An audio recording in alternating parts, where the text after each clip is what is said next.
வெட்டுக்கிளியும் சில்வண்டும். இதன் ஆசிரியர் யாஜு நரி கவப்பட்டா. இதை தமிழில் மொழிபெயர்த்தவர் MS. பல்கலைக்கழகத்தின் ஓடு வேய்ந்த சுவரின் ஓரமாகச் சென்று திரும்பி நடந்து பள்ளி கட்டிடத்தை அணுகினேன். விளையாட்டு மைதானத்தின் வெள்ளை பலகை வேலியின் பின்னால் கருப்பு செரி மரங்களின் இருண்ட புதர் குவியலிலிருந்து ஒரு பூச்சியின் சப்தத்தை கேட்க முடிந்தது. அந்த சப்தத்தை கவனித்து கொண்டே சற்று மெதுவாக நடந்து அதை விட்டு விலக மனமின்றி வலதுபுறம் திரும்பினேன். மைதானத்தை விட்டு செல்ல விரும்பவில்லை.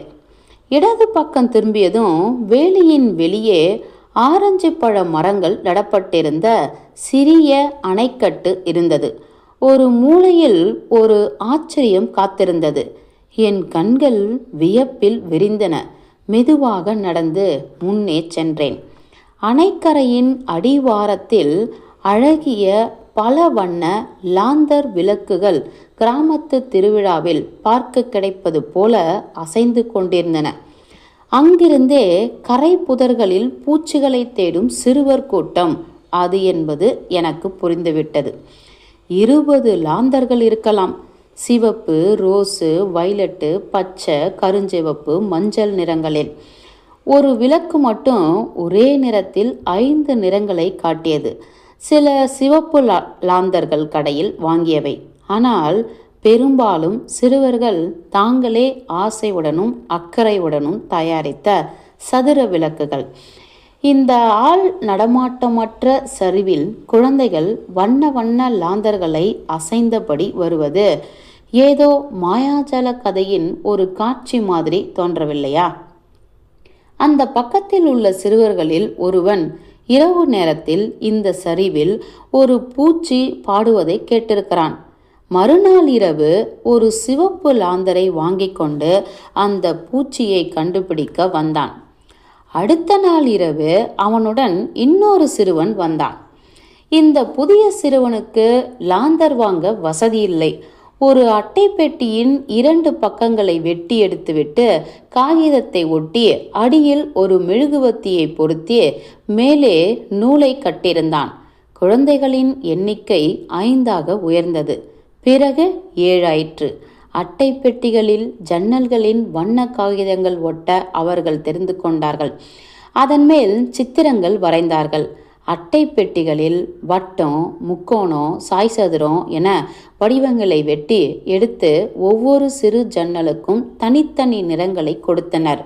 வட்டமாகவும் வைர வடிவிலும் சிவப்பும் பச்சையுமாக அவை அலங்கார விளக்காக மாறின. சிவப்பு நிற லாந்தரை வைத்திருந்த பையன் அழகா இல்லை என்று அதை தூர எறிந்து விட்டான். அதுதான் எல்லா கடையிலையும் கிடைக்குமே. தானே தயாரித்த லாந்தர் பார்க்க மிக சாதாரணமாக இருக்கிறது என்று ஒரு குழந்தை அதை தள்ளி வைத்து விட்டது. முந்தின இரவு தனக்கு பிடித்திருந்த லாந்தர் மறுநாள் காலையில் பார்த்தபோது திருப்தியாக இருப்பதில்லை. ஒவ்வொரு நாளும் அக்குழந்தைகள் அட்டையும் காகிதமாக பிரஷும் கத்திரியும் பசையும் எடுத்துக்கொண்டு வந்து தங்களுக்கு பிடித்த லாந்தர்களை செய்ய தொடங்கினர். என் விளக்கை பார், எத்தனை அழகு! ஒவ்வொரு இரவும் அவர்கள் பூச்சிகள் பிடிக்க சென்றனர். என் முன்னால் நான் பார்த்த இந்த 20 குழந்தைகளையும் அவர்களின் அழகிய லாந்தர்களையுமே விரிந்த கண்களுடன் நான் அவர்களை அருகே பார்த்தேன். லாந்தர்களில் பழைய மாடல் வடிவமும் பூக்களும் மட்டுமல்ல, குழந்தைகள் தங்கள் பெயர்களையும் சதுர எழுத்துகளில் வெட்டி எடுத்து அமைத்திருந்தனர். வண்ணம் தீட்டிய சிவப்பு லாந்தர்களுக்கு பதிலாக கட்டியான அட்டையில் வெட்டி எடுத்த காகித ஜன்னல்களில் வரைந்த வடிவங்களில் மெழுகுவர்த்தியின் வெளிச்சம் பட்டு ஒளி அந்த வடிவங்களிலிருந்து கிளம்பி அவ்வடிவமாகவே மாறுவதாக தோன்றியது. புதர்களின் நிழல்களை லாந்தர்கள் இருண்ட ஒளியாக காட்டின. கரையில் பூச்சிகளின் சப்தம் கேட்கும் இடங்களில் குழந்தைகள் ஆர்வத்தோடு குனிந்து நோக்கின. யாருக்காவது ஒரு வெட்டிக்கிளி வேண்டுமா? மற்ற குழந்தைகளிடமிருந்து சுமார் 30 அடி தள்ளி புதரை கூர்ந்து பார்த்து கொண்டிருந்த ஒரு சிறுவன் சட்டென்று நிமிர்ந்து கத்தினான். எனக்கு வேண்டும், தா! 6-7 குழந்தைகள் ஓடி வந்தன. வெட்டுக்கிளியை கண்டுபிடித்த பையனை சூழ்ந்தபடி புதரை உற்று நோக்கின. குழந்தைகளின் நீட்டிய கரங்களை ஒதுக்கி தள்ளியபடியே அவன் தன் கைகளை அகல விரித்து பூச்சி இருந்த புதரை பாதுகாப்பவன் போல நின்றான். தன் வலது கையிலிருந்து லாந்தரை ஆட்டியபடி மீண்டும் அவர்களிடம் கேட்டான், யாருக்காவது ஒரு வெட்டுக்கிளி வேண்டுமா? ஒரு வெட்டுக்கிளி. எனக்கு எனக்கு 4-5 குழந்தைகள் ஓடி வந்தன. வெட்டுக்கிளியை விட விலை மிகுந்த ஒரு பூச்சியை பிடிக்க முடியாது என்று தோன்றியது. அந்த சிறுவன் 3ஆம் முறையாக கேட்டான், வெட்டுக்கிளி யாருக்கும் வேண்டாமா? 2-3 குழந்தைகள் முன்வந்தன. ஆமாம், எனக்கு வேண்டும். அவள் ஒரு சிறுமி. பூச்சியை கண்டுபிடித்த பையனின் பின்பக்கமாக அப்பொழுதுதான் வந்திருந்தாள். அவன் தன் உடலை மெதுவாக திருப்பி கம்பீரமாக குனிந்தான். லாந்தரை இடது கைக்கு மாற்றிவிட்டு வலது கையை புதருக்குள் நீட்டினான். இதோ ஒரு வெட்டுக்கிளி. அது எனக்கு வேண்டும். பையன் சற்றென்று நிமிர்ந்தான். இந்தா என்று சொல்வது போல வெட்டுக்கிளியை வைத்திருந்த கரத்தை சிறுமியிடம் நீட்டினான். அவள் தன் இடது முழங்கையை லாந்தரின் நூலின் அடியே நுழைத்தபடி பையனின் மூடிய கையை 2 கையாலும் மூடிக்கொண்டாள். பையன் சட்டென தன் கையை விரித்தான்.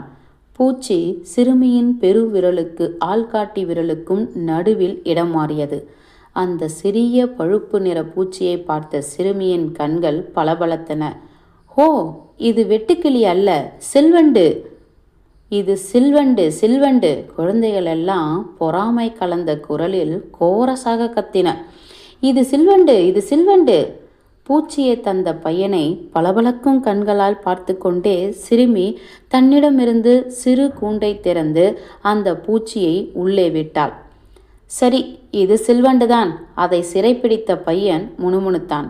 பூச்சி கூண்டை தன் கண்களுக்கு எதிரே பிடித்தபடி அதன் உள்ளே பார்த்தான். தன் பல வண்ண அழகிய லாந்தரை தன் கண்களுக்கு நேராக உயர்த்தி அந்த சிறுமியின் முகத்தை கூர்ந்து பார்த்தான். ஹோ, எனக்கு அந்த பையனிடம் சிறிது பொறாமை ஏற்பட்டது. சற்று அசட்டுத்தனமாகவும் உணர்ந்தேன். இதுவரை அவனுடைய செயலை புரிந்து கொள்ளாமல் இருந்துவிட்டேனே. அப்பொழுது வியப்பால் என் மூச்சு ஒரு கணம் நின்றுவிட்டது. பார், அந்த சிறுமியின் மார்பில் தெரிவதை சில்வண்டு கொடுத்த பையனோ அதை பெற்றுக்கொண்ட சிறுமியோ அவர்களை நோக்கியபடி இருக்கும் குழந்தைகளோ அதை கவனிக்கவில்லை. அந்த சிறுமியின் மார்பில் விழும் மங்கிய பச்சை ஒளியில் ஸ்பியூஜோ என்ற பெயரை தெளிவாக பார்க்க முடியவில்லையா? சிறுமியின் பூச்சிக்கூண்டின் அருகே நின்ற பையனின் லாந்தரிலிருந்து பச்சை காகித இடைவேளி வழியே வந்த ஒளி அவளுடைய வெள்ளை கிமோனாவில் அவனுடைய பெயரை எழுதியிருக்கிறது. அவளுடைய இடையில் தொங்கிய லாந்தர் ஒளி தெளிவாக காட்டவில்லை எனினும் அந்த பையனின் இடுப்பில் அசைந்தாடும் சிவப்பு ஒளியில் கியோகோ என்ற பெயரை காண முடிகிறது.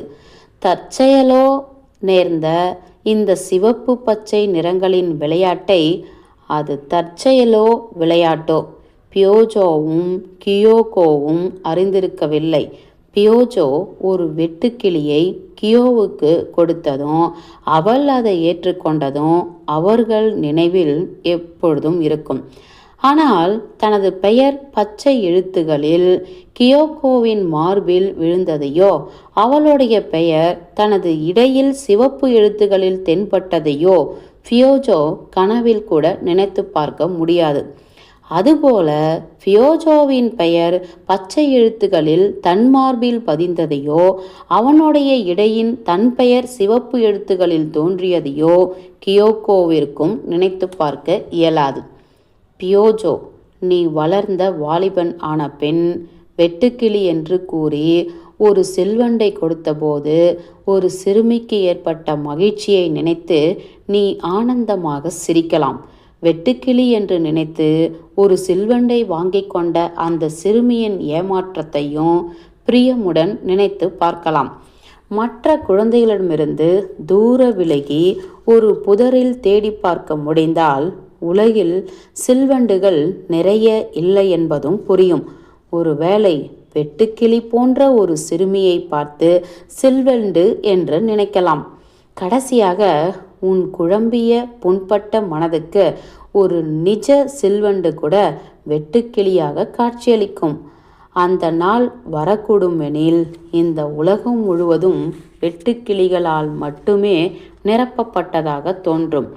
அப்பொழுது ஒரு சிறுமியின் மார்பில் அழகிய லாந்தரின் பச்சை வண்ணத்தில் உன் பெயரை எழுதிய ஒளியின் விளையாட்டை உன்னால் நினைத்து பார்த்து கொள்ள முடியாது என்பதை நினைக்கும்போதுதான் எனக்கு வருத்தமாக இருக்கிறது. முற்றும்.